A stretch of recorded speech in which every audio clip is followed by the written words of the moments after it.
आबाद, पाकिस्तान मुर्दाबाद, भारत जिंदाबाद, भारत जिंदाबाद। और हम उम्मीद करते हैं कि हमेशा के लिए पाकिस्तान से जो आतंकवादी हमारे देश में आकर मासूम लोगों की जानें लेते हैं, चाहे वो हमारी बेटियां हों या फिर वर्दी पहनने वाले हमारे नौजवान बेटे हों, इन आतंकवादी हमले को ख़त्म करने के लिए हम उम्मीद करते हैं कि देश के प्रधानमंत्री पाकिस्तान से आए हुए आतंकवादी और पाकिस्तान जैसे एक फेल्ड स्टेट के ख़िलाफ़ वो एक मौसर कार्रवाई करेंगे, ऐसा इक़दाम करेंगे कि दोबारा पाकिस्तान 100 मरतबा सोचेगा कि भारत की सरज़मीन में आकर किसी को मारने के बारे में।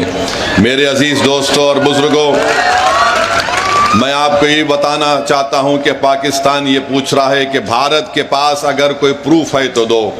अरे बेशर्मो, क्या हमने तुमको पठानकोट में बुलाकर नहीं दिखाया था कि पठानकोट हमारा एयरफोर्स का बेस में तुम्हारे आतंकवादी आकर वहां पर कोहराम मचा कर गए। तुम्हारी लोग पाकिस्तान से आकर देखे, उसके बावजूद भी तुमने उन आतंकवादियों के खिलाफ कोई एक्शन नहीं लिया।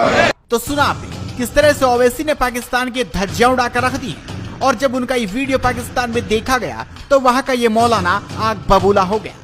सुनिए आप इस मौलाना ने क्या कुछ कहा। असदुद्दीन ओवैसी वहाँ के पॉलिटिशियन हैं, मुसलमानों की एक ताकतवर आवाज हैं, वहाँ पर मुसलमानों के हुकूक के लिए बड़ी बात करते हैं, लेकिन उन्होंने अपना ऐसा रूप दिखाया कि पूरी पाकिस्तानी अवाम और बहुत सारे मुसलमान ममालिक के उलमा भी उनकी इस गुफ्तगू से परेशान हैं। और उन्होंने पाकिस्तान मुर्दाबाद के नारे लगवाए भरे मजमे के अंदर, और जो इंडिया ने यहाँ पर आकर हमारे बच्चों को शहीद किया, हमारी खवातीन को शहीद किया, हमारे बूढ़ों को शहीद किया, उन शहादतों की सेलिब्रेशन असदुद्दीन ओवैसी साहब ने की है। और ये क्यों की है? ये इसलिए की है कि वो आरएसएस के गुंडों के सामने अपनी वफादारी साबित करना चाह रहे हैं। और कायदे आजम मोहम्मद अली जिन्ना ने ये आज से कई साल पहले फरमा दिया था कि जो इंडिया में रह जाने वाले मुसलमान हैं, उनकी आने वाली नस्लें हिंदुत्व को अपनी वफादारी साबित करती रहेंगी, लेकिन मुतअस्सिब हिंदू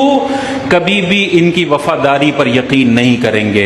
तो असदुद्दीन ओवैसी साहब, आप अपने सर रगड़ लें, आप अपने पैर रगड़ लें, आप आरएसएस के गुंडों के सामने पाकिस्तान को गालियां दे दें। आप एक मुस्लिम मुल्क और मुस्लिम फौज के मुकाबले में आरएसएस हिंदुत्व जो मुसलमानों की एथनिक क्लींजिंग पे बिलीव करती है, उसकी मदद कर लें, लेकिन आप सारी जिंदगी भी लगा लें तो अपनी वफादारी इन आरएसएस के गुंडों के सामने पेश नहीं कर सकते। वो हमेशा आपको मशकूक निगाहों से देखेंगे और आपका नाम तारीख में लिखा जाएगा कि जब एक आरएसएस हिंदुत्व मुसलमानों पर हमला आवर था, और मुसलमान एक ऐसा मुल्क जो एटमी हथियार था, 57 इस्लामी ममालिक में आज जो सबसे बड़ा अपना दिफाई निजाम रखता है वो पाकिस्तान है, उसके हवाले से मुर्दाबाद के नारे वही लगाएगा जिससे मुस्लिम उम्मा के हवाले से कोई दर्द उसके दिल में नहीं होगा।